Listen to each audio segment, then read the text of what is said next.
اور صرف ضروری گفتگو فرماتے تھے۔ آپ صلی اللہ علیہ وآلہ وسلم رمضان کے آخری عشرے میں خاص طور پر دعا مانگتے اور امت کے لیے مغفرت کی دعا کرتے۔ دیکھیں، یہ سنت آج بھی زندہ ہے، اور جو لوگ اللہ کی قربت چاہتے ہیں وہ رسول اللہ صلی اللہ علیہ وآلہ وسلم کی پیروی کرتے ہوئے رمضان کے آخری عشرے میں اعتکاف میں بیٹھتے ہیں۔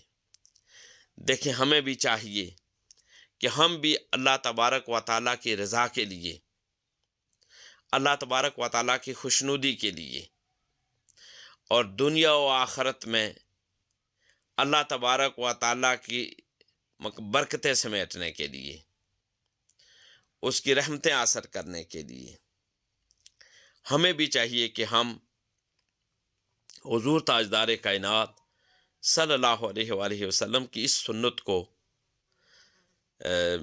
کو اپنائیں اور اس سنت پر عمل کریں۔ دیکھیں، آج ہم بے شمار مصائب و آلام، دکھوں، دردوں اور تکلیفوں کے اندر مبتلا ہیں۔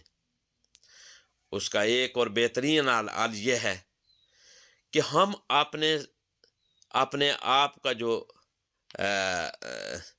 جو ہمارا رشتہ قرآن کے ساتھ، اسلامی تعلیمات کے ساتھ، احادیث مبارکہ کے ساتھ، حضور تاجدار کائنات صلی اللہ علیہ وآلہ وسلم کی سیرت کے ساتھ جو ہمارا رشتہ ہونا چاہیے، ہم اس پر عمل پیرا ہو جائیں اور اس رشتے کو پھر جوڑیں اور پھر ہم عمل کرنے کی کوشش کریں۔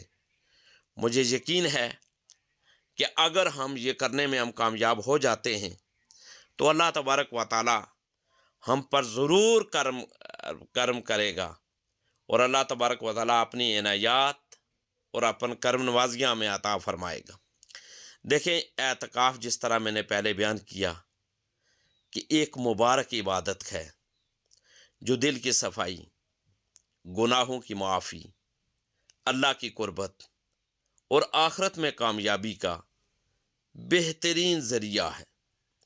جو شخص اس عبادت کو اخلاص کے ساتھ ادا کرتا ہے اسے بے شمار برکتیں نصیب ہوتی ہیں۔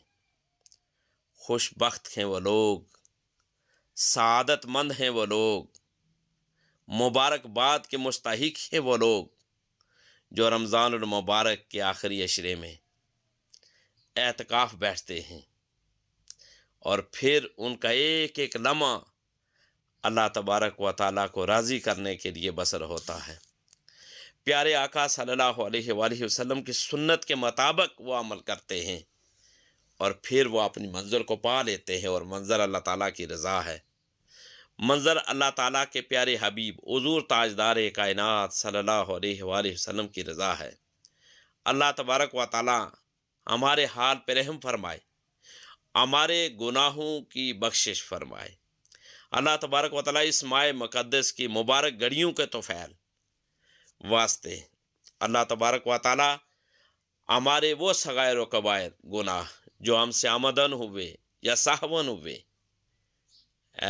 اللہ تبارک و تعالیٰ معاف فرمائے، اس لیے کہ ہم اعتراف کرتے ہیں کہ ہم عاجز ہیں، ہم گنہگار ہیں، ہم سیاہ کار ہیں، لیکن ایک امید ہے کہ اے باری تعالیٰ، ہم تیرے حبیب کے امتی ہیں، تیرے بندے ہیں، ہم عاجز ہیں، تو اپنا کرم فرما، تو ہمارے گناہوں کی طرف نہ دیکھ، اپنی رحمت کی طرف دیکھ، اور اپنی رحمت کے سائے میں ہمیں لے لے۔